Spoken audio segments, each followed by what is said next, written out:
Hey everybody, it's Jason Blaha here. Thought I would sit down, do a video for you guys and gals.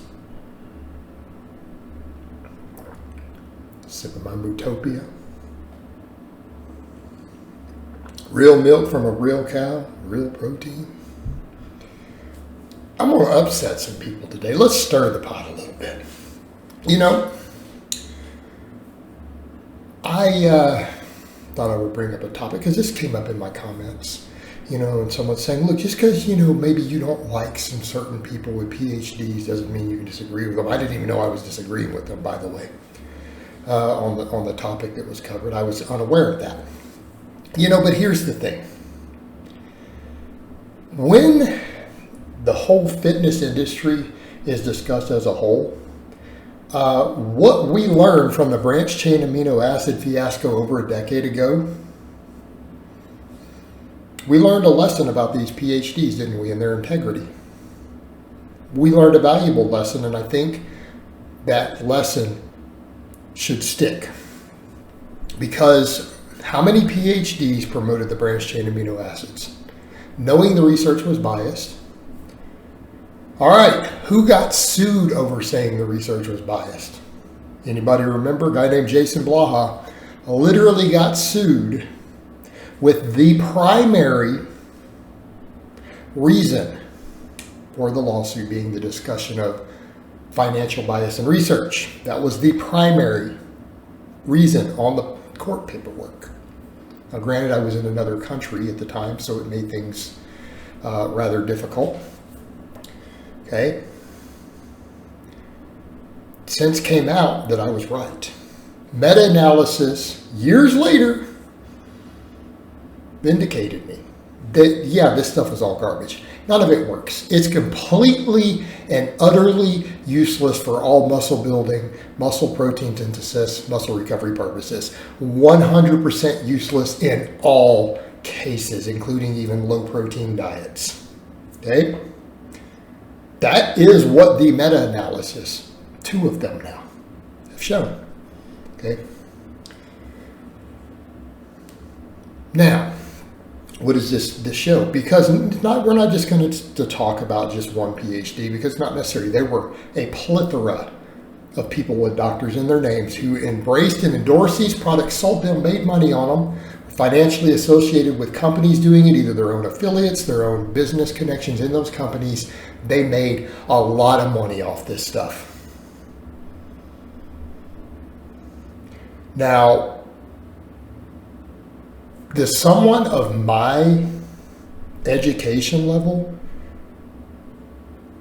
was the only person to figure out that this research was biased and to come out and say it in public?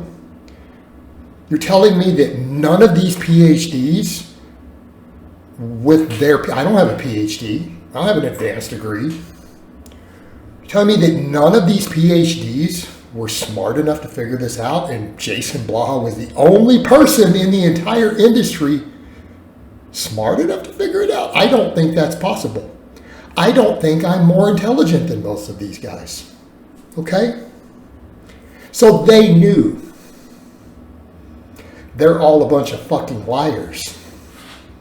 Okay? Because that's the only 2 possibilities. Either the entire group of them are fucking liars, or I'm more intelligent than them, which is a more statistically probable scenario.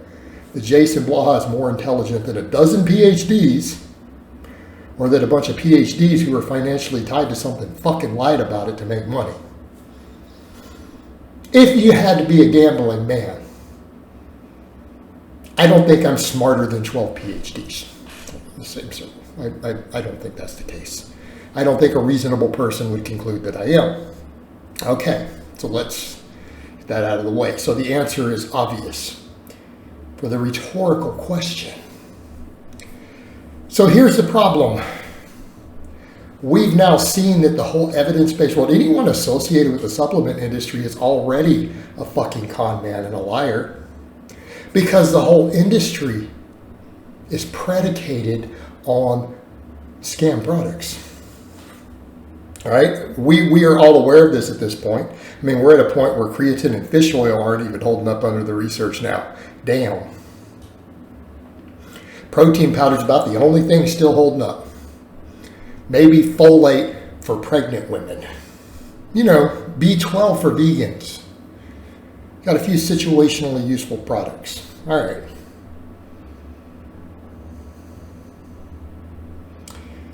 So they're already con men. So here's the problem. Whenever any topic comes up related to protein metabolism, protein typing, any of this stuff, anything that can be tied back to them selling a product, they've all proven already that they have no integrity when it comes to anything that can be related to supplements if they're making any money or have any financial ties to it. And if they are in the fitness industry, odds are they do.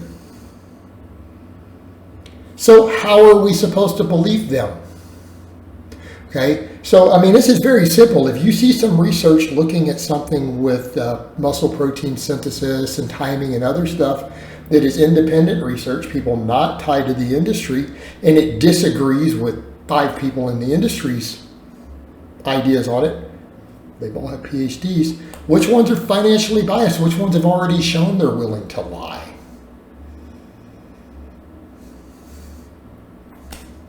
Who are you supposed to? I think this one's pretty easy.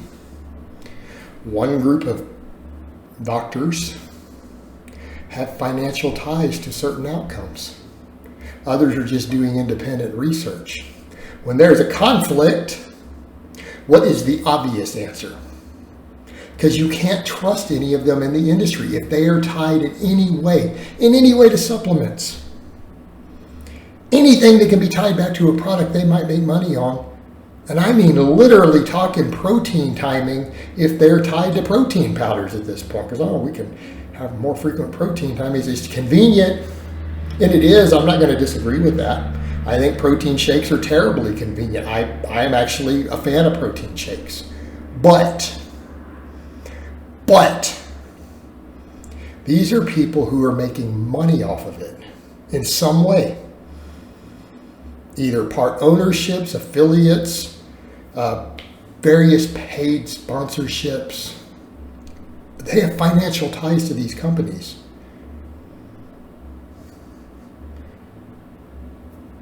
It's tainted information. It is biased.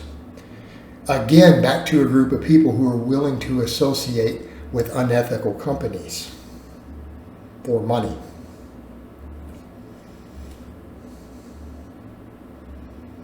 This is a problem. And so my problem is anytime we see data or information come out and it disagrees with any of these people on these topics, their disagreement is not a counter argument.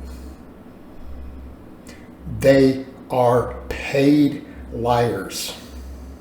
They are literally paid liars. Okay?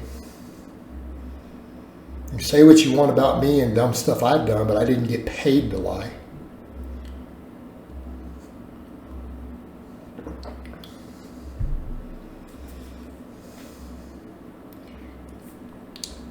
They have no credibility. They have no integrity.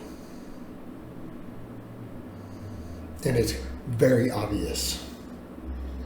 All right, guys, but that's really all I have to say on that today. I hope it's been informative. I'll talk to you guys next time.